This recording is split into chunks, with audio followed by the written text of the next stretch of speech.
کیا صحابہ اکرام علیہم الرضوان پر بھی جادو کیا گیا؟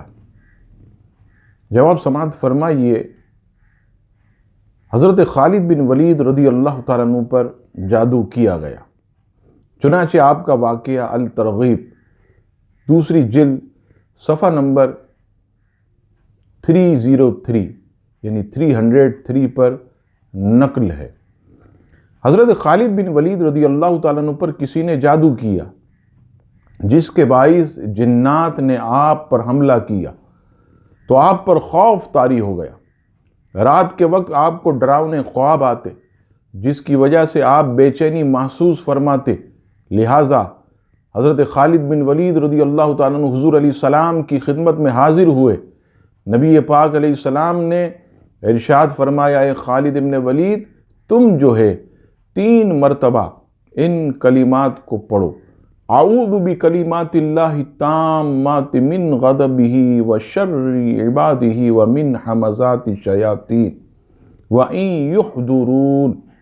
دوبارہ سماعت فرمائیے، اعوذ بکلمات اللہ التامات من غضبہ وشر عبادہ ومن حمزات الشیاطین وان یحضرون۔ حضرت خالد بن ولید لوٹ آئے، اس دعا کو پڑھنا شروع کیا۔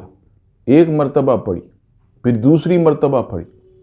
جب تیسری مرتبہ پڑھی تو آپ پر اللہ کا ایسا کرم ہوا کہ نبی پاک علیہ السلام کی بارگاہ میں حاضر ہوئے۔ عرض کی، یا رسول اللہ صلی اللہ علیہ وسلم، میرے ماں باپ آپ پر قربان، اس ذات پاک کی قسم جس نے آپ کو حق کے ساتھ بھیجا، میں نے وہ کلمات جو آپ نے مجھے سکھائے، میں نے 3 مرتبہ مکمل بھی نہ کیے تھے کہ رب کریم نے میری تمام تکالیف کو دور کر دیا۔ اور وہ رات جب مجھ پر خوف مسلط تھا، میں نے یہ دعا پڑھی تو آپ صلی اللہ تعالی علیہ وسلم کی تعلیم کی ہوئی دعا کی برکت سے مجھ میں اتنی بہادری آ گئی کہ اگر اس وقت مجھے شیر کے پنجرے میں بھی ڈال دیا جاتا تو بھی مجھے کوئی خوف جو ہے وہ نہ ہوتا۔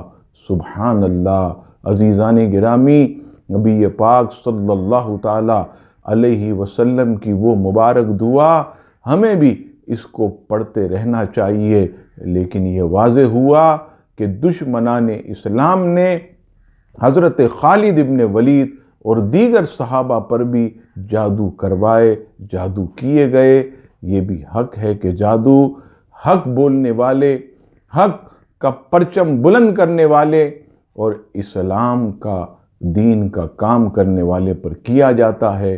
تو یہ دعا پڑھتے رہنا چاہیے، صبح و شام کم از کم 3 مرتبہ یہ دعا پڑھ لیں تو انشاءاللہ ہر شیطان کے، انسان کے، جنس کے شر سے محفوظ رہیں گے۔